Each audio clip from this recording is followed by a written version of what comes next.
সম্মানহানির থেকে ভালো সরকার নিজেই এটা প্রত্যাহার করে নেয়।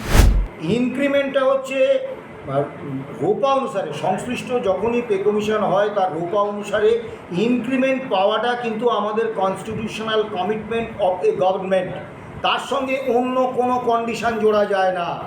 কাজেই ইনক্রিমেন্টের সঙ্গে তারা যে এই কম্পিউটার পরীক্ষায় পাশ করাটাকে জুড়ে দিয়েছেন, এটা তাদের বাদ দিতে হবে। এটা তারা এখতিয়ারের বাইরে গিয়ে কাজ করেছে। বাবু হয়তো বলেছে কম্পিউটার ট্রেনিং নিতে হবে সকলকে এবং তাদেরকে কম্পিউটার পরীক্ষায় পাশ করতে হবে, তার পারিষদ দল মানে আমলারা তারা তার সঙ্গে ইনক্রিমেন্টটাকে জুড়ে দিয়েছে। যে একটি একজন ইউটিউবার তিনি বলছেন যে দুটো ভাতা একজন কেন নেবে, এটা একটা ঐতিহাসিক কাজ হয়েছে, বৈপ্লবিক কাজ হয়েছে।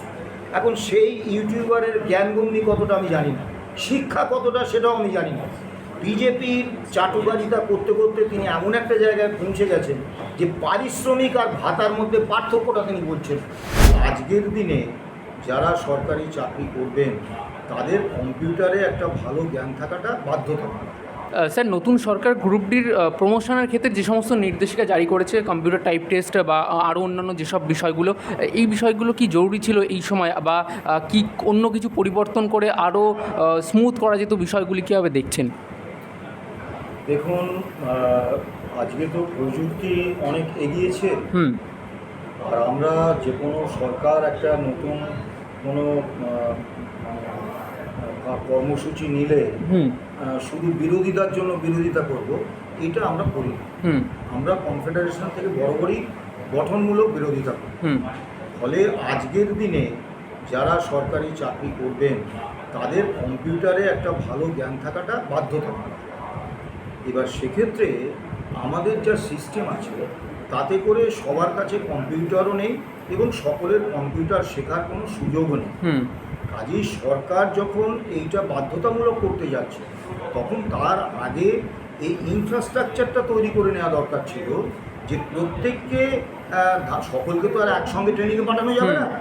একটা করে অংশকে ট্রেনিংয়ে পাঠিয়ে এবং তারা ট্রেনিং থেকে যখন ফিরে আসবে তাদেরকে কম্পিউটার প্রোভাইড করে তাদেরকে তৈরি করে নেয়। এখন একজন গ্রুপ ডি কর্মচারী তিনি কিন্তু কম্পিউটার নিয়ে কাজ করেন না বা তার কাছে কম্পিউটার থাকে না এবং তাদের কম্পিউটার ট্রেনিংয়েও পাঠানো হয় না। ফলে একজন গ্রুপ ডি কর্মচারীকে যদি আপনি হঠাৎ বলেন তোমাকে কম্পিউটার টেস্ট পাস করতে হবে, নাহলে তোমার প্রমোশন হবে না, এটা অন্যায় হবে। আবার গ্রুপ সিদের সকলের কাছে কিন্তু কম্পিউটার থাকে না, আবার সকলের কম্পিউটার পরীক্ষা মানে পড়াশোনা তারা করেননি, তাদেরকে অ্যাডমিনিস্ট্রেটিভ ট্রেনিং ইনস্টিটিউটে পাঠানো হয়নি।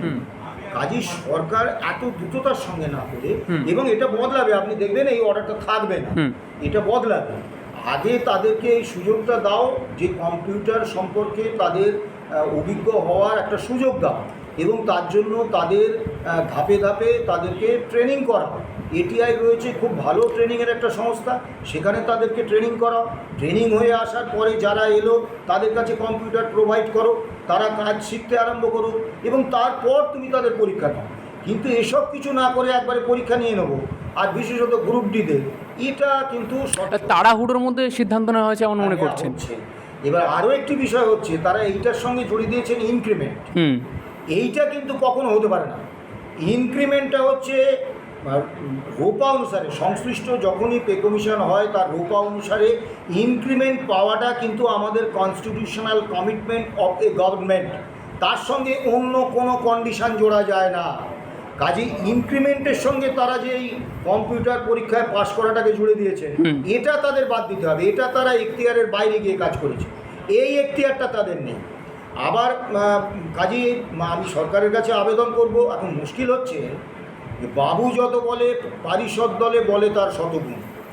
বাবু হয়তো বলেছে কম্পিউটার ট্রেনিং নিতে হবে সকলকে এবং তাদেরকে কম্পিউটার পরীক্ষায় পাশ করতে হবে, তার পারিষদ দল মানে আমলারা তারা তার সঙ্গে ইনক্রিমেন্টটাকে জুড়ে দিয়েছে। ইনক্রিমেন্ট কিন্তু আমার কম্পিউটার ট্রেনিং আছে কি নেই, আমি কম্পিউটার পরীক্ষায় পাশ করেছি কি করিনি, এর উপর ইনক্রিমেন্টকে কখনোই যুক্ত করা যাবে না। ইনক্রিমেন্ট হচ্ছে পে কমিশন হওয়ার পরে যে রূপা হয়, সেই রূপা হচ্ছে সরকারের একটা কনস্টিটিউশনাল কমিটমেন্ট, যেখান থেকে সরকার বেরিয়ে আসতে পারে না।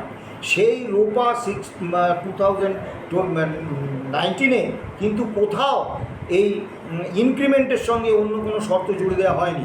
কাজেই যতক্ষণ না সপ্তম রাজ্য বেতন কমিশনের সুপারিশ অনুসারে নতুন রোপা তৈরি হচ্ছে এবং সেই রোপায় যদি সরকার এরকম কোনো কন্ডিশন দেয়, তার আগে পর্যন্ত কিন্তু সরকার এটা ইমপ্লিমেন্ট করতে পারবে না। এটা আদালতে গেলে খারিজ হয়ে যাবে। কাজেই সম্মানহানির থেকে ভালো সরকার নিজেই এটা প্রত্যাহার করে নেয়। এবং অবশ্যই যারা কর্মচারী আছেন তাদেরকে নিশ্চয়ই পরীক্ষা দিতে হবে, কিন্তু তার আগে তাদেরকে কম্পিউটার শিক্ষায় শিক্ষিত করে নেওয়ার দায়িত্বটা এবং কম্পিউটার চালানোয় তাদের সুযোগ করে দেওয়াটা সরকারের কাজ। এই কাজটা আগে, পরে কম্পিউটার পরীক্ষা দিয়ে প্রমোশন ইত্যাদির ক্ষেত্রে ব্যবস্থা নেওয়া বা বার তৈরি করা। সরকার যেটা করছেন, আগে বার তৈরি করে দিচ্ছেন যে আগে কম্পিউটার পরীক্ষায় পাস না করলে প্রমোশন দেওয়া হবে না, পরে ওইগুলো। এটা কিন্তু নয়, আগে তাদেরকে ট্রেনিং দিতে হবে, তাদেরকে কম্পিউটার দিতে হবে, তাদেরকে কম্পিউটার চালনায় সুযোগ করে দিতে হবে, তারপরে তারা কম্পিউটার পরীক্ষা দেবে। সেক্ষেত্রে পাস না করলে প্রমোশন দেবেন না, এই অবধি ঠিক আছে। কিন্তু একেবারে তাদেরকে এই সুযোগ না দিয়ে আমি রাতারাতি বলে দেবো যে কম্পিউটার পরীক্ষায় পাস না করলে তোমাদের প্রমোশন দেওয়া হবে না, এটা আমরা এটা তীব্র প্রতিবাদ। স্যার, তারপর তার রিটায়ারমেন্টের পরে তার যে তিনি টাকাটা পাচ্ছিলেন সেটার উপর একটা বড় প্রভাব পড়বে। অবশ্যই অবশ্যই, বিশেষত ইনক্রিমেন্ট হলে, আমি বারবারই বলছি, ইনক্রিমেন্টের সঙ্গে কম্পিউটার পরীক্ষায় পাশ করাটা যুক্ত করতে সরকার পারেন না, কনস্টিটিউশনালি পারেন না। কারণ সরকার তো একটা কন্টিনিউইং বডি। কোন রাজনৈতিক দল ক্ষমতায় এলো এর উপর সরকারের কিছু নির্ভর করে না। সরকার যেহেতু সিক্স পে কমিশনের সুপারিশের অনুসারে যে রোপা তৈরি হয়েছে, সেই রোপা হচ্ছে কনস্টিটিউশনের 309 অনুসারে একটা কনস্টিটিউশনাল কমিটমেন্ট। সেই কমিটমেন্টে এই ইনক্রিমেন্টের সঙ্গে কোথাও কোনো শর্ত জুড়ে দেওয়া হয়নি। কাজে ইনক্রিমেন্টের সঙ্গে কম্পিউটার পরীক্ষা পাস করতে হবে, এটা তারা যুক্ত করতে পারবেন না। দ্বিতীয় যে বিষয়টা, কম্পিউটার পরীক্ষা, আমি অত্যন্ত স্পষ্টভাবেই বলছি, প্রযুক্তির সঙ্গে সঙ্গে কম্পিউটার আসবে, কম্পিউটার চালানোতে কর্মচারীদের দক্ষ হতে হবে, কিন্তু তার জন্য দরকার কম্পিউটার শেখার জন্য কর্মচারীদের এই স্পেসটা দেওয়া, এই ট্রেনিংটা দেওয়া। আগে ট্রেনিং পরে পরীক্ষা। সরকার চাইছেন আগে পরীক্ষা পরে ট্রেনিং, এটা না। আগে ট্রেনিং হোক, তাদেরকে কম্পিউটার প্রোভাইড করা হোক, তারা কাজকর্ম করুক, শিখুক, তারপর তাদের পরীক্ষা হোক। ঠিক বললাম? স্যার, এইখানে আরেকটা প্রশ্ন উঠে দাঁড়ায়, এই এত হঠকারী সিদ্ধান্ত কেন আখি? একটু লেট করে বা ভেবে চিন্তেও সিদ্ধান্ত নেওয়া যেতে পারত। দেখুন, আমি কি বলবো আপনাকে, এই সরকার অন্নপূর্ণা ভাণ্ডার নিয়ে খুব ল্যাজে গোবরে অবস্থা করছে। তাই এতে সরকারেরই কিন্তু মান সম্মান যাচ্ছে এবং সরকারের যিনি মাননীয় মুখ্যমন্ত্রী, মাননীয় অর্থমন্ত্রী, তারা কৌতুকের সামগ্রী হয়ে যাচ্ছে। এখন এটা করার প্রয়োজন ছিল না। অন্নপূর্ণা ভাণ্ডার কীভাবে হবে সেটার একদম সুনির্দিষ্ট একটা কার্যক্রম ঠিক করে তারা কার্যকর করতে পারতেন, কিন্তু ওই এক্ষুনি করতে হবে, এইটা করতে গিয়ে এমন করে ফেললেন। এবং অন্নপূর্ণা ভাণ্ডার নিয়ে আপনাদের কাছে খবর আছে কি আমি জানি না, অন্নপূর্ণা ভাণ্ডারের ফর্ম ফিল আপ করতে গিয়ে অসংখ্য মানুষ আবেদনকারী তারা কিন্তু বিপুল ক্ষতির সামনে পড়েছেন, যেটা কোনো সংবাদ মাধ্যমে আসছে না। সেটা হচ্ছে ওই অনলাইনে ফর্ম ফিল আপ করতে গিয়ে যে ফেস রেকগনিশান এবং আঙুলের যে ছাপের রেকগনিশান, এটা দিয়ে তাদের ওই ব্যাঙ্ক অ্যাকাউন্ট থেকে 10,000 টাকা করে বা 10,000 বা তার কম টাকা করে প্রচুর লোকের থেকে নিয়ে নেওয়া হয়েছে হ্যাকিং হয়ে। এবং লোকাল স্থানীয় থানারা করছে কি, এটা সব জায়গায় হয়েছে। স্থানীয় থানারা যেটা করেছে যে ওই যাদের টাকা গেছে তাদেরকে, যে সমস্ত সাইবার ক্যাফে থেকে তারা এটা করেছে, তাদেরকে বলেছে আপনারা তাদের টাকাটা মিটিয়ে দিয়ে ঝামেলা মেটান, যাতে আপনাদের বিরুদ্ধে এফআইআর না হয়। কিন্তু এটা তো তাদের বা সাইবার ক্যাফের কোনো অপরাধ নয়। তারা, সরকার বলেছে যে এইভাবে ফর্ম ফিল আপ করতে হবে, এই প্রসিডিওরে সরকারের কথা শুনে তারা ফর্ম ফিল আপ করতে গেছে এবং সাইবার ক্যাফেগুলো সরকারের কথা শুনে তারা এইভাবে করেছে, যার ফলে এই যে ব্যাপক ক্ষতিটা হয়ে গেছে গরিব মানুষের, বিশেষত জিরো ব্যালেন্সে যে অ্যাকাউন্ট ছিল, সামান্য কিছু টাকা ছিল, সেগুলো হ্যাকাররা তুলে নিয়েছে। এই ক্ষতিপূরণটা সরকারের করা দরকার। এই হ্যাকিংয়ের বিরুদ্ধে কঠোর ব্যবস্থা নেওয়া দরকার। সবথেকে বড় কথা যেটা দরকার সেটা হচ্ছে এই যে সাইবার ক্যাফেগুলো, এরা কিন্তু সিদ্ধান্ত নিয়েছে, আপনি খোঁজ নিয়ে দেখবেন যে আর কোনো ফেস রেকগনিশান থাকছে বা আঙুলের ছাপের রেকগনিশান থাকছে এমন কিছু করবেন না। অনেক পেনশনার আছে যারা একেবারে অথর্ব, বাড়ি থেকে বেরোতে পারে না, তাদের কিন্তু এই সাইবার ক্যাফে থেকে লোক গিয়ে 50-100 টাকা নিয়ে তাদেরকে কিন্তু লাইফ সার্টিফিকেটটা করে দিত। এই নভেম্বর মাসের মধ্যে আমাদের লাইফ সার্টিফিকেট দিতে হয়। আপনি খোঁজ নেবেন, সমস্ত সাইবার ক্যাফের মালিকরা কিন্তু স্পষ্ট বলে দিয়েছে আমরা আর এই কাজ করব না, কারণ তারা বিপুল টাকা ক্ষতিপূরণ করেছেন। কাজেই সরকারকে এটা দেখতে হবে। আবার দেখুন, এই গত কালকে যে সিদ্ধান্তটা হয়েছে, গত পরশু, যে সিভিক ভলেন্টিয়ার, পার্শ্ব শিক্ষক, তারপরে আশা কর্মী, ICDS কর্মী, এদেরকে অন্নপূর্ণা ভাণ্ডারের বাইরে রাখা হচ্ছে।